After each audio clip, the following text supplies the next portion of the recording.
Let's start with a question. Has anybody in your life experienced racism or racial discrimination? More than just prejudice or bigotry.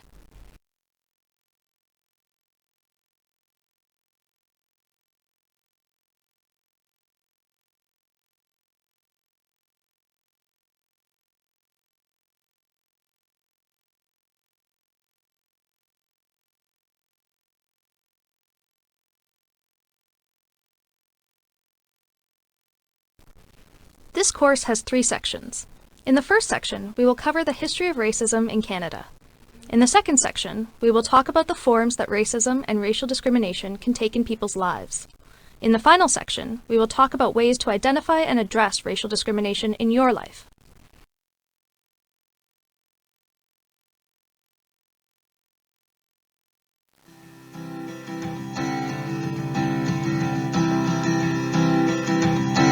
Let's stop in on Florencia and Dev, 2 co-workers talking in the office boardroom.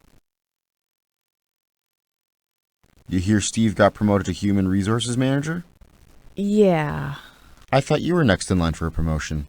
I should be. I've got the skills, the experience. Yeah, it's surprising. I wasn't surprised at all. I don't think I have the right look to be a manager here. No? I think you look professional. Come on. I know I have the right shoes. But I'm saying I don't think I have the right look to be a manager at this company. Experience and skills have nothing to do with getting a promotion around here. I never thought about that. Most people never do.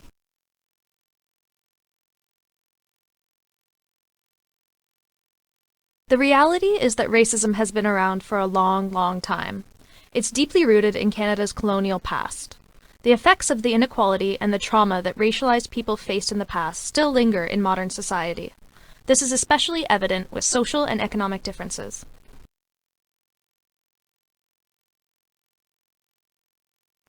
Canada is a nation of immigrants, and that's how we became one of the most diverse countries in the world. Step back and think about it. Unless you are an Indigenous person, you or your family were immigrants at one point. Answer the 2 questions and submit your responses. This information won't be used for data collection purposes.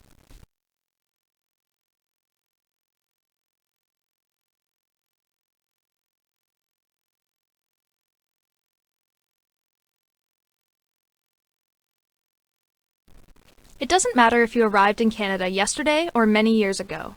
As a Canadian, you inherit the legacy and the history of racism of the generations who came before you. Not everyone who wanted to build a life here in Canada was welcome.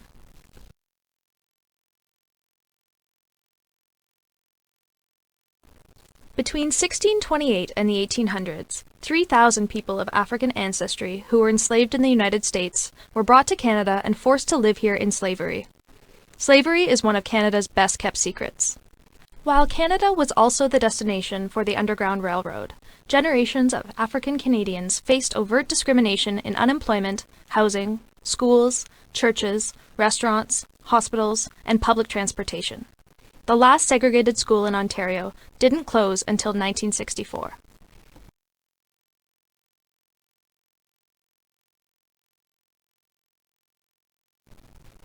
Because of the Truth and Reconciliation Commission, more people are now aware that institutions and governments subjected First Nations people to unspeakable treatment.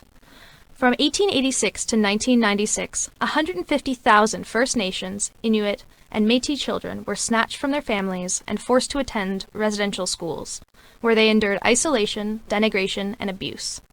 The trauma of residential schools and the 60s scoop has been passed down from generation to generation.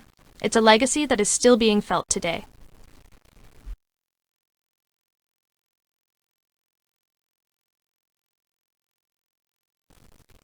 While Canada opened its doors wide to settlers from the United Kingdom and Western Europe, it was not so welcoming to other groups.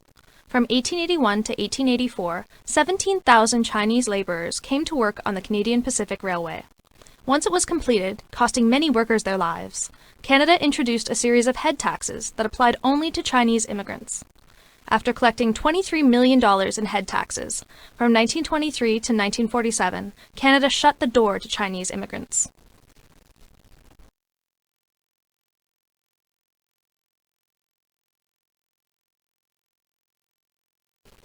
Canada welcomed British subjects, but not people who sailed on the Komagata-maru. In 1914, 376 Sikh, Hindu, and Muslim passengers were not permitted to land in Vancouver. The ship was forced to return to India, where 19 men were shot and killed, and many more were imprisoned.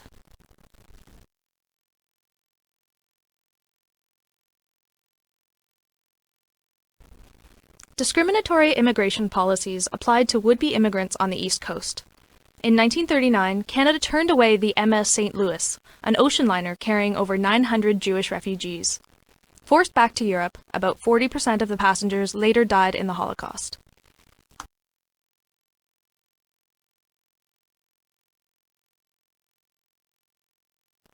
During World War II, the Canadian government forced 20,000 Japanese people, 75% who were Canadian citizens, to internment camps. Their homes, fishing boats, and businesses were confiscated. When the war ended, 4,000 people were deported to Japan. During World War II, the Canadian government forced 20,000 Japanese people, 75% who were Canadian citizens, to internment camps. Their homes, fishing boats, and businesses were confiscated. When the war ended, 4,000 people were deported to Japan.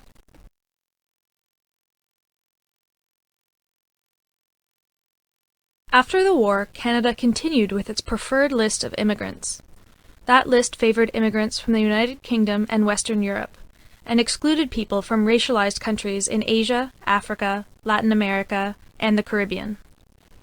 People of European heritage were believed to be better suited culturally to populate Canada, and better able to adjust to the climate. It wasn't until 1967 that Canada introduced a fairer immigration policy with the point system.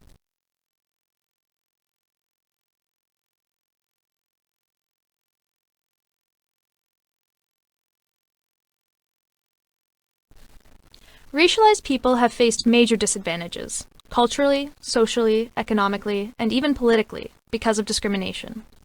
This history of racial discrimination and disadvantage continues to affect racialized people today. We will look at a couple of the social and economic impacts that are felt in present-day Canada.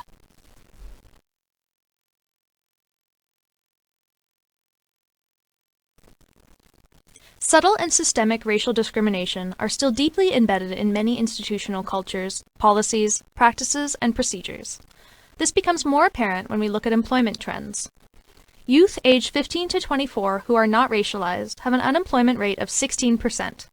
Youth who are racialized have a much tougher time finding jobs, with an unemployment rate of 23%. On top of that, racialized people are disproportionately likely to be working in low-wage jobs. Of people living in poverty who are aged 25 to 64, racialized people are much more likely to have a university certificate or degree.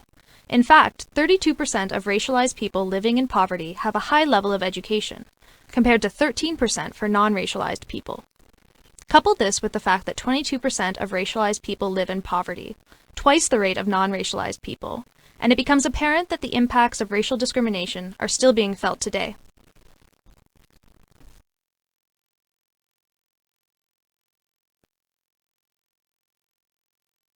The modern social impacts of racial discrimination are readily evident when you examine Japanese Canadians after World War II. After having their homes and businesses confiscated, the formerly strong Japanese Canadian communities struggled. The generation known as the Sansei, or the third generation, grew up in mostly white communities, and many never learned to speak Japanese. Many never learned about their culture and values. Families were forced to relocate from their homes on the West Coast, and were scattered across the country.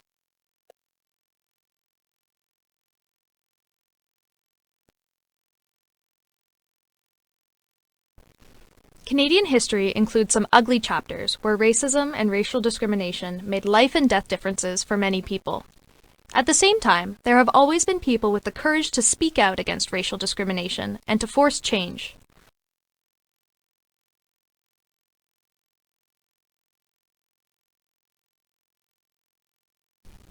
Now that you've learned about the history of racism in Canada, answer the following questions.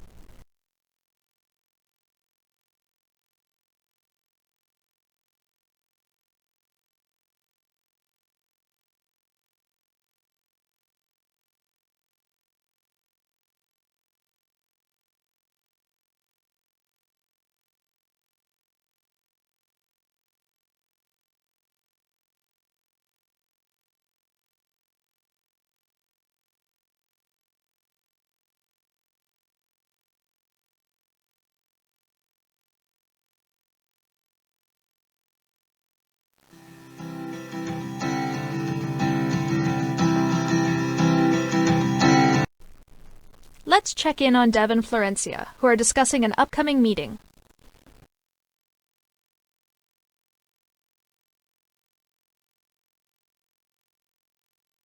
How racist are you? Who are you calling racist? That's the opening question for tomorrow's training. Are you coming? I don't know. I'm thinking of taking a sick day. Really? Why? It's not that I don't think it's important, but after Steve got that promotion over me, and everyone gets so uncomfortable talking about racism. But that's how we all get comfortable. We talk about it.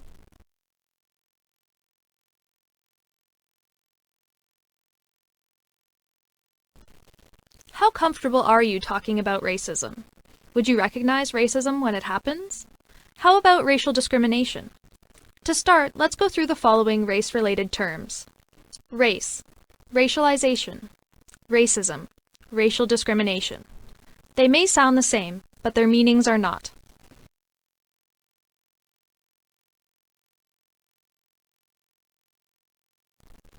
What does race mean? If you were asked to explain race, what would you say? A. Race is biological. It is related to inherent physical characteristics such as skin tone, hair type, or facial features, and is conceived to be based in reality. B. Race is a social construct that varies over time and place. It is a term that classifies people into groups based on physical differences which society chooses to emphasize.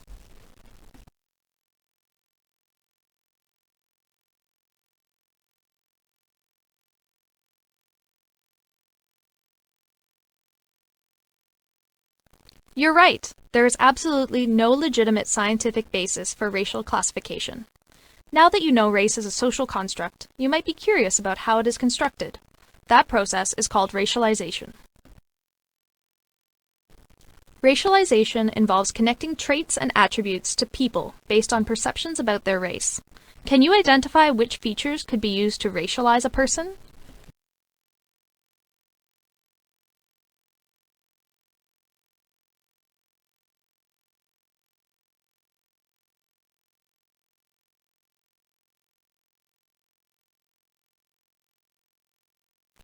Actually, each of these could be used to racialize people. In Canada, the dominant group is connected to European culture, so European religious beliefs, names, foods, hairstyles, and clothes are viewed as the norm. When people are evaluated by being compared to the dominant group, which defines what it means to be Canadian, traits that are not European are too often deemed to be abnormal or of less worth.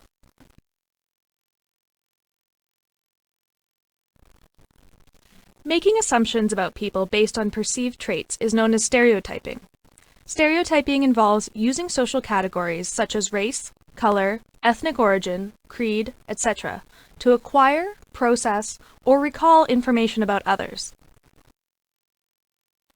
Stereotyping is one of the main ways people are treated differently in everyday life. We can just turn on the TV to see how people are stereotyped. Who are depicted as drug dealers, members of organized crime, as terrorists?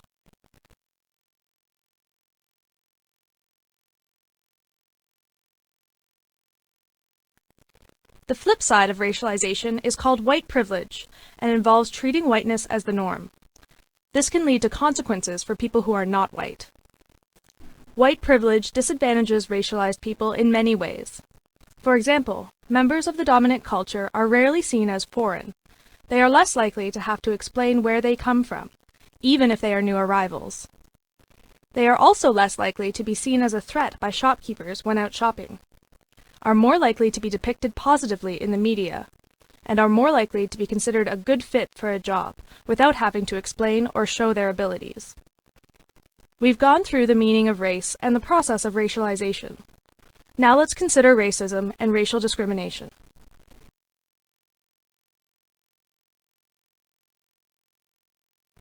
Do you know the difference between racism and racial discrimination?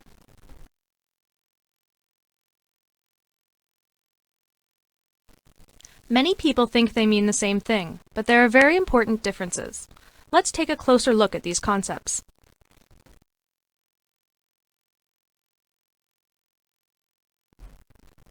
Let's talk about racism first. How do you think racism operates in Canadian society? Check the boxes that you think apply, then select Submit.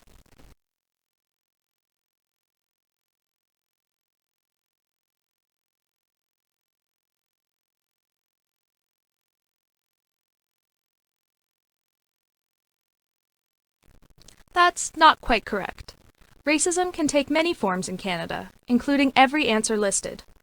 Racism can exist in an individual's attitudes and beliefs, and in organized practices. It can be deeply embedded in institutional systems like education. It's important to remember that racism is connected to power, or the ability to act on beliefs in meaningful ways that have an impact on people.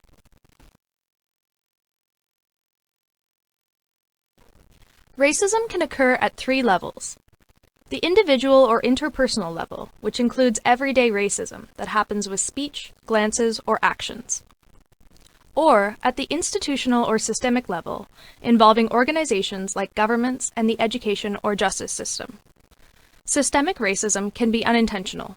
It is often caused by hidden biases in policies, practices, and procedures that result in unequal opportunities and outcomes for people based on race.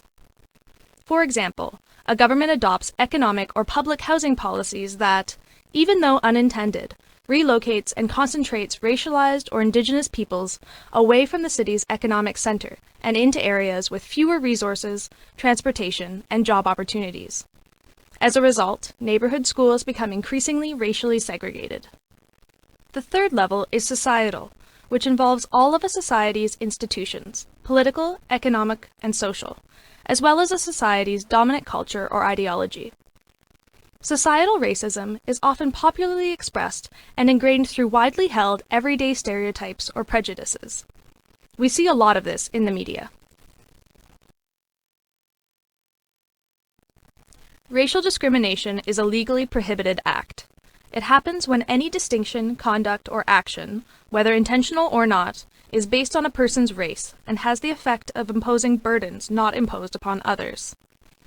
Racial discrimination could happen when someone acts on racist beliefs and attitudes in areas covered by the code, such as employment, services, and housing.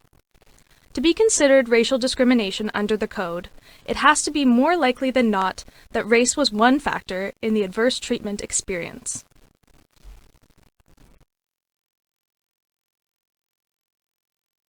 Now that you have the definitions, let's learn about some different types of racial discrimination from personal experiences. These examples are based on real-life situations. Names of people involved have been changed.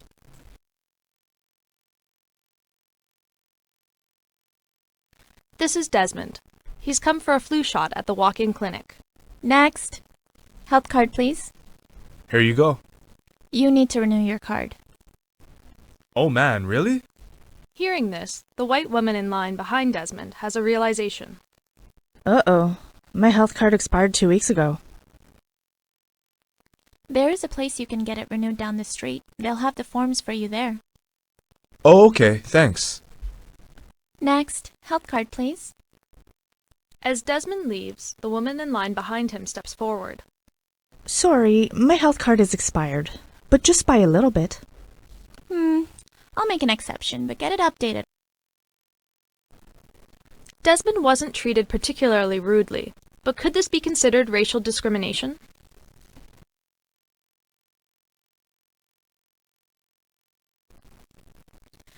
It may seem innocent enough, but selectively applying rules like this may be a form of everyday racism, and could amount to racial discrimination under the code. What's happening here with Desmond is pretty subtle, but racial discrimination isn't always obvious, and doesn't have to be intentional. Remember that in human rights law, Desmond's race only has to be one factor or reason for the differential treatment, and the evidentiary standard is on a balance of probabilities. Everyone is entitled to equal treatment in services.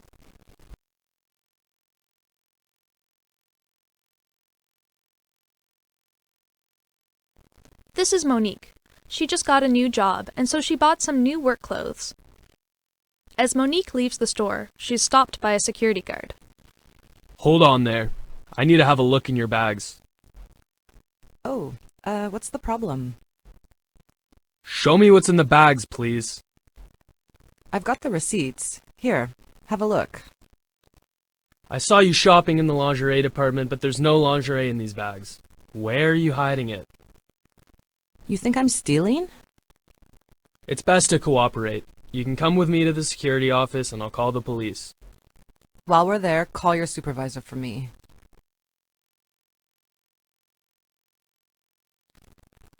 Could the security guard's actions be racial discrimination?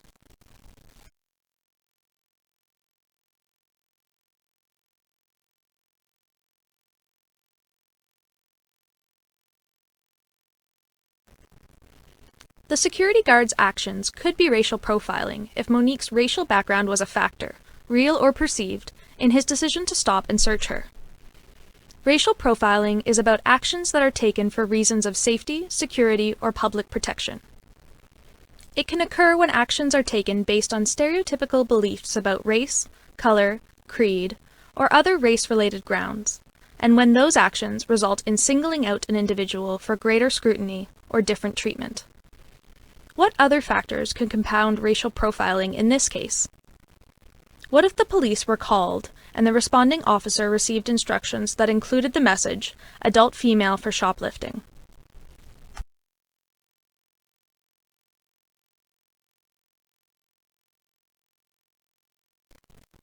This is Anne. She works at a bakery. While working in the kitchen, Anne is approached by her coworker, David. And I have to pop out and mail something. Can you watch the cash register? I'm actually super busy right now. Can you ask Ranpreet? Well, I think the boss doesn't like having people with, a turban up front. She says the customers don't like it. Plus, he has a bit of an accent. What did you just say? Could this interaction between Anne and David be a type of racial discrimination? At least two types of racial discrimination could be happening here. The first is known as an adverse impact situation, because staff who have racialized characteristics such as facial hair, religious headwear, or other markers of identity such as an accent are not being given the same privileges as other staff. This could also be a poisoned work environment. Did you notice the poster with "Go Home" scrawled across the face of the black hockey player, or the drawing of a banana? Even if the graffiti isn't directed at a particular member of staff, a person of any racial group could experience a poisoned environment. Every employer, landlord, or service provider is responsible for ensuring an environment that is free from these types of behaviors and policies, even if no one objects.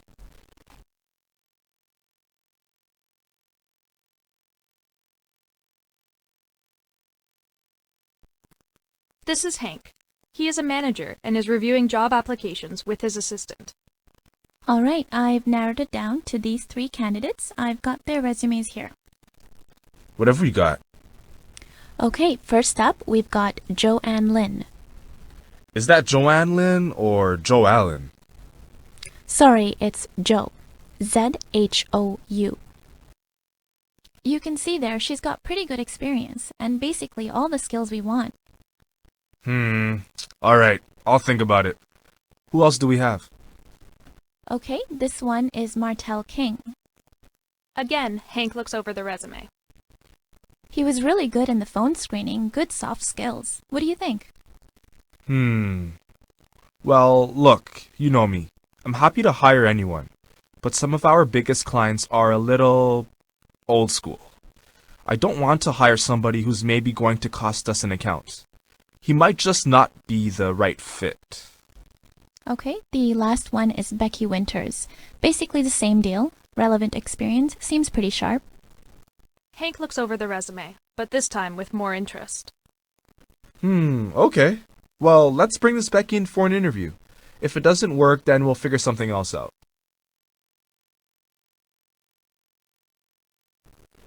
It doesn't seem that Hank has said anything negative about any of the candidates, but could Hank's actions still be a form of racial discrimination?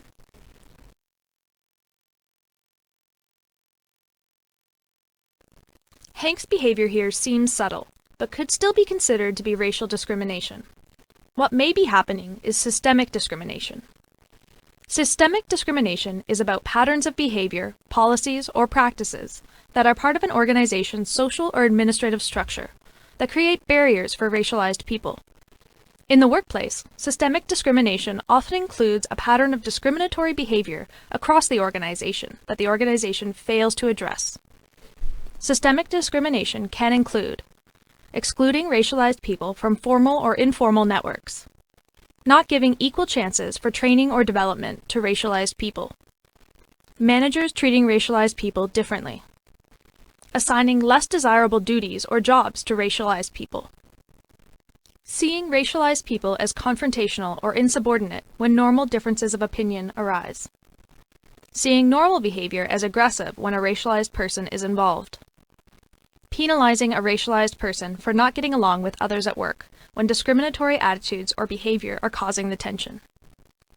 Systemic racial discrimination is also often the result of policies and procedures or decision-making structures and processes that, even if not intended, disadvantage or exclude racialized or indigenous peoples.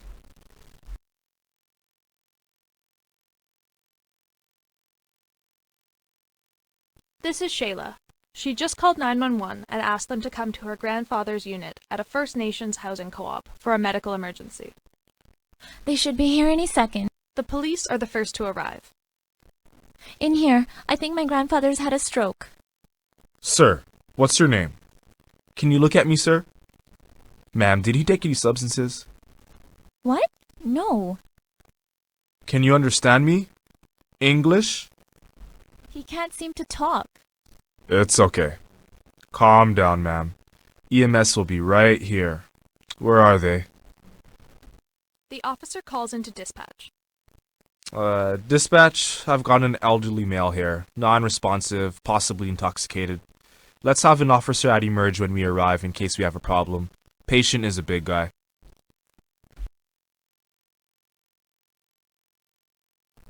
Could the way the officer dealt with this be considered racial discrimination?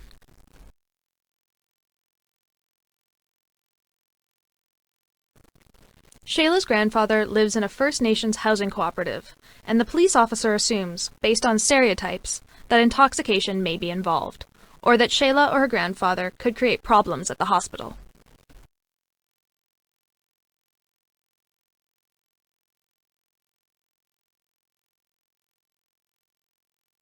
Now that you've learned about racism and racial discrimination, it's time to answer the following questions. Select the correct type of racial discrimination for each incident.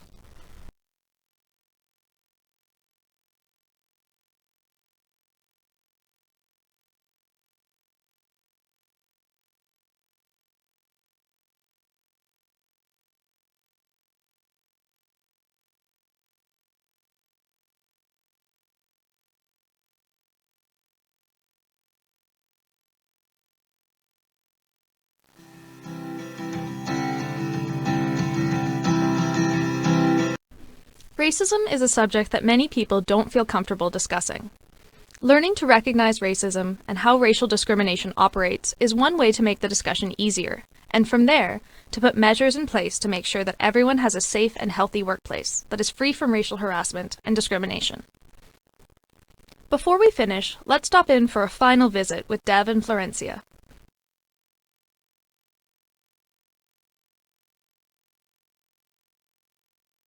How was the training?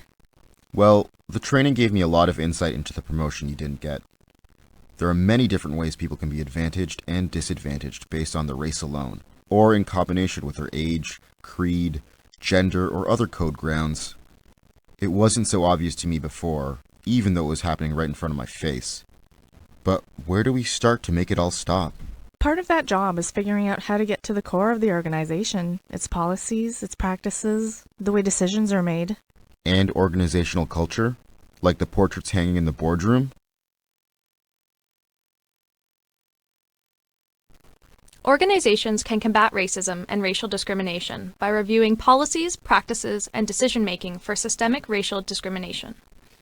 Sometimes racially discriminatory policies are in place simply because nobody bothered to go back and review old, outdated policies.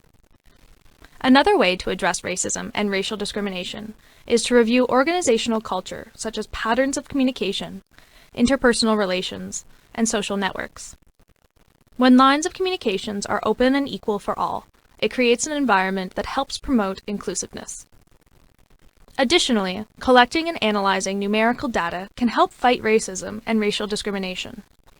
Sometimes racially discriminatory tendencies only become apparent when you get an objective look at the numbers within your organization. For example, a company may learn that there are few racialized people in leadership positions.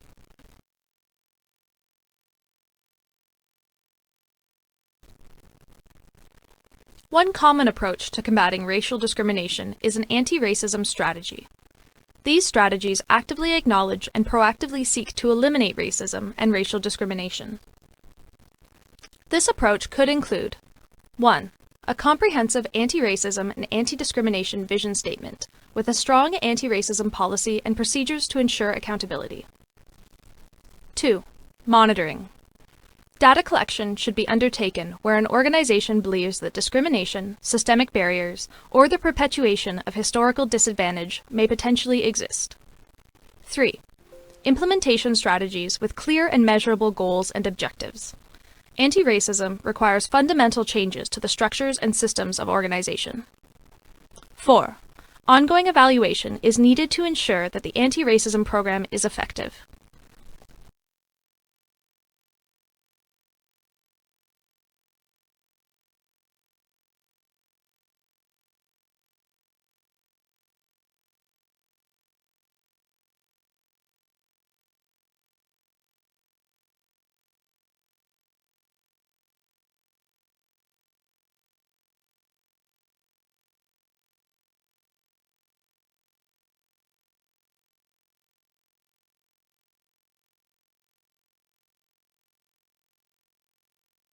Congratulations! You've completed the course. It isn't always easy to talk about racism and racial discrimination, but if nothing is said, nothing ever changes. Talking about racism means being honest about our past and understanding the intergenerational trauma and ongoing impact of historical and modern racial discrimination. It means understanding how racism operates and knowing what checks and balances must be in place to counter the systemic effects of race-based discrimination. Talking about racism is a first step in challenging it. Doing something about racial discrimination is the next. This course is the start of that journey.